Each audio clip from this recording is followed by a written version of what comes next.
हाय दोस्तों, कैसे हैं आप सब लोग। आशा करते हैं सब लोग बढ़िया होंगे। तो चालू करते हैं आज का इम्पोर्टेंट सेशन। हमारा जो सेशन है आज का सल्तनत काल है और ये गुलाम वंश है। गुलाम वंश से पहले जो मैंने पढ़ा हुआ था वो मोहम्मद गोरी के बारे में पढ़ा हुआ था। तो मैंने बताया था आपको कि मोहम्मद गोरी ने क्या किया था, गौर वंश की स्थापना की थी।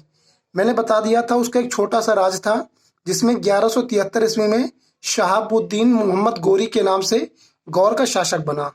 अब फिर मैंने बताया था कि 1175 ईस्वी में इसने क्या किया था, सबसे पहले भारत में मुल्तान के विरुद्ध, जो कि इस समय पाकिस्तान पर है, मैंने याद करने के लिए बता दिया था मुल्तान का सुल्तान वीरेंद्र सहवाग बना था, क्योंकि उसने टेस्ट मैच में 300 रन बनाए थे। तो मैंने इतनी बात बता दी थी। और मैंने बताया दूसरा जो आक्रमण किया था मोहम्मद गोरी ने 1178 ईस्वी में पाटन गुजरात में किया था।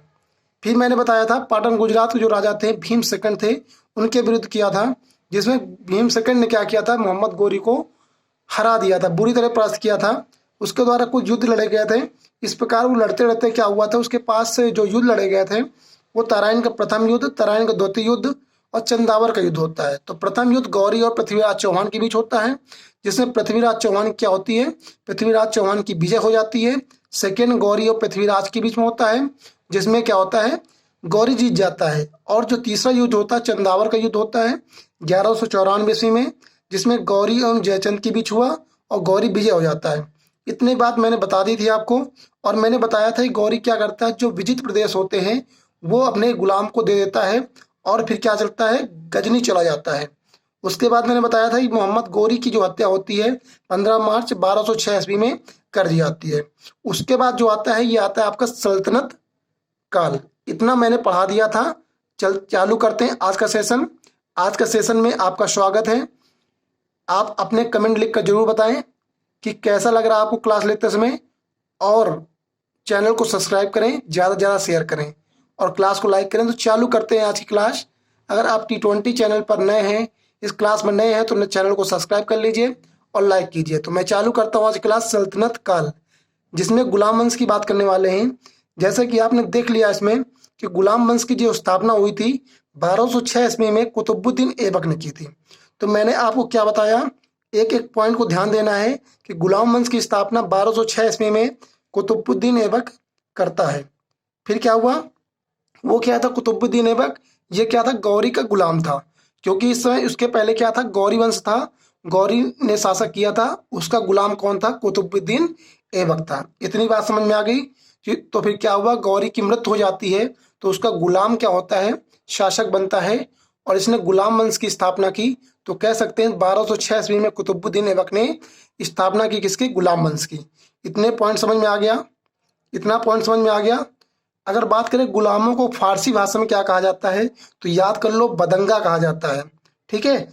इसमें क्या होता है कि इनके सैनिकों को खरीदा जाता था। क्या खरीदा जाता था, खरीदा जाता था। क्या होते थे, खलीफा होते थे, और इनकी मार्केट लगा करती थी गुलाम की। और गुलाम को क्या करते थे, वहां से खरीद कर लाते, उनको पढ़ाते लिखाते और फिर अपनी सेना में भर्ती करते। तो उन्हीं में से एक कुतुबुद्दीन ऐबक था, जिसको गोरी ने क्या किया था, एक मार्केट से खरीदा हुआ था और इसको अपना गुलाम बनाया था। तो गुलाम वंश की स्थापना किसने की, गुलाम वंश की स्थापना कुतुबुद्दीन ऐबक ने 1206 ईस्वी में की। अब क्या होता है, इसने स्थापना कर दी, अपना राज्याभिषेक कराना चाहता है। तो ये अपना राज्याभिषेक कराता है। राज्याभिषेक मतलब क्या होता है, गद्दी पर बैठता है। 24 जून 1206 ईस्वी में ये अपनी गद्दी पर बैठता है। अब बात करें कुतुबुद्दीन ऐबक की राजधानी, तो राज्याभिषेक तो करा लिया 24 जून 1206 ईस्वी में। तो इसने अपनी एक राजधानी बनाई, कुतुबुद्दीन ऐबक ने उसको क्या बनाई, अपनी राजधानी लाहौर बनाई। तो आपको याद रखना है कि कुतुबुद्दीन ऐबक ने अपनी राजधानी क्या बनाई थी, लाहौर बनाई थी। अब मैंने कितनी बात बताई, मैंने बात बताई गुलाम वंश की स्थापना 1206 ईस्वी में कुतुबुद्दीन ऐबक ने की थी। फिर मैंने बताया कि इसने अपना राज्याभिषेक 24 जून 1206 ईस्वी में किया। फिर मैंने बताया कि राजधानी लाहौर स्थापित की। इतने पॉइंट आपको समझ में आए या नहीं आए, तो कमेंट में लिखकर जरूर बताएं। तो इतनी बात समझ में आ गई। चालू करते हैं और आगे। तो चालू करते हैं और आगे। तो मैंने बता दिया कुतुबुद्दीन ऐबक ने अपनी राजधानी लाहौर बनाई। अब इसने क्या किया, लाहौर को राजधानी बना दिया। उसके बाद इसने बहुत सारे विजित प्रदेश भी जीते। तो लड़ाई लड़ने के बाद इसने क्या की, कुतुब मीनार की, जो कुतुब मीनार है उसकी नींव चालू की। और इसने 3 खंड तक क्या किया, कुतुब मीनार की स्थापना की या बनाया। तो आपको याद रखना है, क्वेश्चन इसमें डायरेक्ट पूछा जाता है कि कुतुब मीनार की नींव किसने रखी थी, या कुतुब मीनार शुरुआत किसने किया था। तो कुतुब मीनार की जो नींव रखी थी कुतुबुद्दीन ऐबक ने रखी थी। इतनी बात आपको समझना है। इसके द्वारा कुछ और भी बनाए गए हैं, तो बात करते हैं इसके द्वारा और भी क्या निर्माण किए गए हैं। तो उसके पहले बात करते हैं इसके द्वारा कुछ सिक्के चालू किए गए थे। एक था चांदी का सिक्का जिसको टका बोला जाता था, और एक था तांबा का सिक्का जिसको जीतल बोला जाता था। तो इसके द्वारा क्या हुआ, इसके साम्राज्य में या इसके शासन काल में सिक्के चालू किए गए। पहला चांदी का सिक्का जिसको उसके समय टका बोला जाता था, फिर इसने चालू किया तांबा का सिक्का जिसको जीतल बोला जाता था। इतनी बात आपको समझ में आ गई। तो देखो इसके द्वारा क्या किए गए, कुतुब मीनार का निर्माण क्या किया गया, चालू किया गया, निर्माण पूर्ण कराया गया। सबसे पहले इसने क्या किया, अरबी सिक्के चालू किए जिसमें चांदी का टका मैंने बता दिया, तांबा जो चालू किया, जीतल चालू किया। फिर मैंने क्या बताया, इसने एक प्लाड़ी चालू की थी, इक्ता प्लाड़ी। अब ये क्या होती है, इक्ता प्लाड़ी की बात करें तो जैसे कोई एक देश होता है, मान लो कि अपना इंडिया है, ये अपना इंडिया है, और यहाँ पर क्या हुआ, यहाँ पर इसने क्या कर लिया, भागों में बांट दिया, बहुत से राज्यों को भागों में बांट दिया, और यहाँ क्या किया, अपने गुलाम रख दिए, यहाँ भी, यहाँ पर भी, यहाँ पर भी, यहाँ पर भी, यहाँ पर भी, यहाँ पर भी। अब ये क्या करते थे, इस क्षेत्र से अपना कर वसूलते थे और राजा को देते थे। अब राजा क्या करते थे, ऐसे सभी इक्तादारों से क्या करते थे, कर वसूलते थे। तो आपसे क्वेश्चन आएगा इसमें कि इक्तादार क्या करते थे, तो आपको याद रखना कि इक्तादार क्या करते थे, कि कर वसूलने काम करते थे, और किसी एक राज्य क्षेत्र में इनका एक पदाधिकारी होता था, वही इक्तादार कहलाता था। तो आपको याद रखना है कि इकदादारी प्रणाली आपसे भी पूछा जाएगा कि इकदादारी प्रणाली या इक्ता प्रणाली चालू करने वाला शासक का नाम बताओ। तो शासक का नाम था कुतुबुद्दीन ऐबक। इसने क्या किया था, 40 गुलाम संगठन का एक संगठन बनाया था, जिसको तुर्कान चहलगामी कहते हैं। क्या बोलते हैं, तुर्कान ए चहलगामी बोलते हैं। तो मैं आपको बताया हूं कि 40 गुलाम सरदारों का इन्होंने क्या बनाया, संगठन बनाया। 40 गुलाम सरदारों क्या बनाया, संगठन बनाया, जो कि तुर्कान ए चहलगामी के नाम से जाना गया। तो देखो मैंने बता दिया, 40 गुलाम संगठन सरदारों का संगठन बनाया जिसे तुर्कान ए चहलगामी के नाम से जाना गया। इतनी बात आपको समझ में आ गई। देखो अब 40 गुलाम संगठन क्यों बनाया, क्योंकि आपको पता है ये गुलाम वंश है, और गुलाम वंश में जब उसका शासक मर जाता है तो नेक्स्ट गुलाम जो होता है वही क्या होता है, उसका शासक बन रहा है यहाँ पर। तो इसने 40 गुलाम संगठन बनाए थे जिसको तुर्कान चहलगामी कहा गया। इसने क्या बनाया था, एक इस्लाम मस्जिद ही बनाया था जो कि दिल्ली में स्थित है, उसका नाम कुतुबुल इस्लाम मस्जिद है। इसने एक मस्जिद का निर्माण कराया, उस मस्जिद का क्या नाम है, कुतुबुल इस्लाम मस्जिद दिल्ली में है। और एक इम्पॉर्टेंट क्वेश्चन है कि इसने एक 2.5 दिन का झोपड़ा जो कि अजमेर राजस्थान पर स्थित है, ठीक है, 2.5 दिन का झोपड़ा भी इसने क्या किया, कुतुबुद्दीन ऐबक ने निर्माण कराया।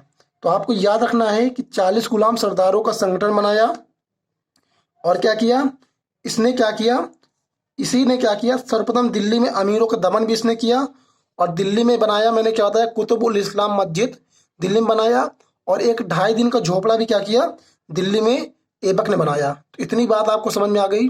मैंने अभी तक क्या बताया, मैंने अभी तक जो बताया उसको रिवाइज कर लेते हैं कि गुलाम वंश की जो स्थापना करने वाला था वो कुतुबुद्दीन ऐबक था। इसकी स्थापना किसने की थी, कुतुबुद्दीन ऐबक ने। कब की थी, 1206 में।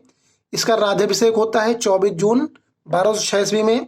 अपनी राजधानी बनाता है लाहौर को। इसके बाद कुतुब मीनार की नींव भी रखता है कौन, कुतुबुद्दीन ऐबक। इसने कुछ अपने शासनकाल में सिक्के भी चालू किए, एक चांदी का सिक्का जिसको टका कहा जाता था, एक तांबा का सिक्का जिसको जीतल कहा जाता था। इसने इक्ता प्लाड़ी भी चालू की, मैंने बता दिया कैसे उसने राज्य में बंटवारा किया था। फिर मैंने बताया कि 40 गुलाम संगठन, सरदार संगठन जिसे तुर्कान चहलगामी की स्थापना इसने की थी। फिर मैंने आपको बताया कि कुतुबुल इस्लाम मस्जिद जो कि दिल्ली में स्थित है, कुतुबुद्दीन ऐबक ने बनाया, और 2.5 दिन का झोपड़ा भी क्या किया, जो कि अजमेर राजस्थान में स्थित है, कुतुबुद्दीन ऐबक ने बनवाया। इतना मैंने आपको बता दिया। इसके बाद आगे चलते हैं। तो आगे क्या है, आगे की कहानी चलते हैं। तो इसको एक उपाधि दी गई क्योंकि ये बहुत सारी लड़ाइयाँ जीत गया था।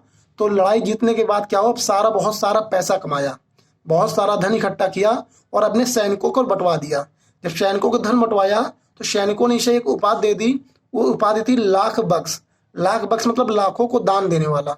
तो इसने क्या किया, लाखों को दान देने वाला या लाख बख्श की उपाधि से इसको नवाजित किया गया। और मतलब कि आप कह सकते हैं कि लाख वक्स के नाम से किसे जाना जाता था, तो आपको याद रखना है कुतुबुद्दीन ऐबक को लाख वक्स के नाम से जाना जाता है। एक इम्पॉर्टेंट क्वेश्चन है, इसने प्राचीन नालंदा विश्वविद्यालय को ध्वस्त करने वाला यही शासक था। यही शासक था, कह सकते हैं कि नालंदा विश्वविद्यालय को ध्वस्त करने वाला ऐबक था या ऐबक का सेनापति था। तो आपको याद रखना है नालंदा विश्वविद्यालय को ध्वस्त करने वाला ऐबक का सहायक सेना नायक था, उसका नाम था बख्तियार खिलजी। तो बख्तियार खिलजी का नाम तो सुना ही होगा कि नालंदा विश्वविद्यालय को ध्वस्त करने वाला ऐबक का सहायक सेना नायक था, उसका नाम था बख्तियार खिलजी। अब क्या होता है, ऐसे ऐसा शासक चलता रहता है। अब जीवन में जिसका जन्म हुआ है उसकी मृत्यु पक्का है, तो जीवन की एक यही सच्चाई है। अब क्या होता है, इसका समय आ जाता है जाने का, और जाने वालों को कौन रोक पाया है, तो मृत्यु हो जाती है इसकी, किसकी, ऐबक की। और ये चौगान खेला करता है घोड़े पर चढ़कर, और घोड़े पर चढ़कर चौगान खेला करता है, तो घोड़े से गिर जाता है। तो घोड़े से गिरते समय इसकी मृत्यु हो जाती है 1210 में। तो इतिहासकार कहते हैं कि चौगान खेलते समय कुतुबुद्दीन ऐबक की 1210 ईस्वी में क्या हो जाती है, डेथ हो जाती है, इसकी मृत्यु हो जाती है। अब होता है इसको दफनाया कहाँ जाए, तो भाई इसको दफनाने की प्रथा मुस्लिम में चलती है, तो ये एक मुस्लिम स्वराज था। तो बात करते हैं, इसको दफनाया गया लाहौर में, दफना दिया गया। कहाँ दफनाया गया, लाहौर में दफना दिया गया। अब आगे चलते हैं कि इसका उत्तराधिकारी कौन हो, तो इसका उत्तराधिकारी इसका पुत्र ही होगा, तो जो कि आराम शाह था। अब आराम शाह ने क्या किया, उत्तराधिकारी यहाँ का बना। अब आराम शाह आराम से ही काम कर रहा था। तो देखो आपके पास क्या होता है, आप राजा होते तो बहुत सारी जिम्मेदारियां होती हैं। तो आराम शाह सही से शासन नहीं कर पा रहा था, तो इसका शासनकाल कितने महीने चला, केवल 8 माह तक। इसे क्या किया, गुलाम वंश का शासक बन पाया। अब इसकी हत्या कर दी जाती है। एक इसका ही गुलाम होता है, किसका, कुतुबुद्दीन ऐबक का गुलाम होता है, जिसका नाम होता है इल्तुतमिश। ये आराम शाह की क्या कर देता है, हत्या कर देता है, और दिल्ली के गद्दी में स्वयं बैठ जाता है। तो बात करें अब आगे इल्तुतमिश की, तो इल्तुतमिश क्या करता है, 1210 ईस्वी में दिल्ली के गद्दी पर बैठ जाता है। अब बात करें इल्तुतमिश क्या होता है, उसका गुलाम होता है, किसका, कुतुबुद्दीन ऐबक को। और कुतुबुद्दीन किसका होता है, गोरी गुलाम होता है। तो बात करें इल्तुतमिश की, तो ये 1210 ईस्वी में दिल्ली की गद्दी पर बैठ जाता है, और ये गुलाम होता है किसका, कुतुबुद्दीन ऐबक का।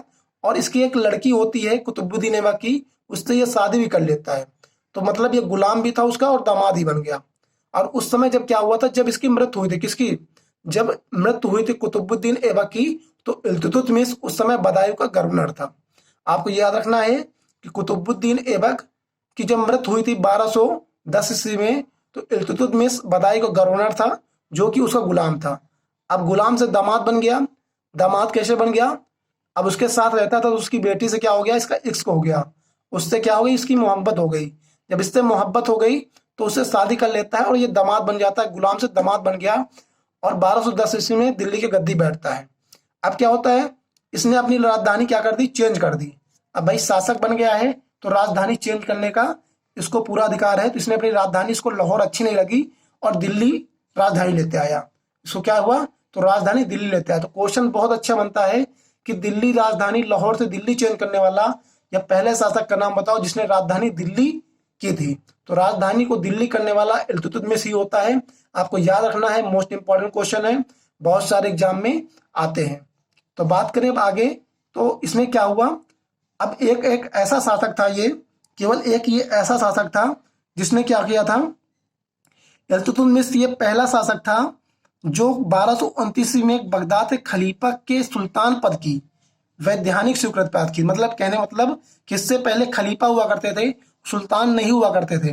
तो 1229 में ये बगदाद से खलीफा के पद से सुल्तान का पद धारण करता है।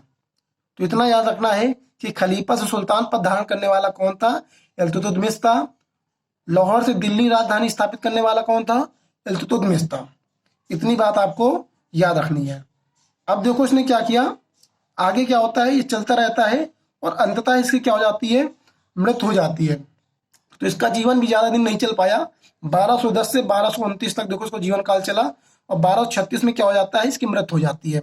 तो इसका जीवन काल ज्यादा नहीं कह सकते हैं, कुछ दिन तक खैर जीवित रहता है। इसका और अगला पार्ट बचा हुआ है, तो इसका अगला पार्ट अगली वीडियो में अपलोड कर दी जाएगी। तो कैसी लगी आपको क्लास जरूर बताएं कमेंट करके। तो कहो तो मैं रिवीजन करा सकता हूँ, नहीं समझ में आ गया होगा, कमेंट में लिखकर जरूर बताएं। अगर आप इस चैनल पर नए हैं T20 क्लासेस में, तो चैनल सब्सक्राइब कर लीजिए और लाइक कर दीजिए। धन्यवाद, नमस्कार, बाय बाय।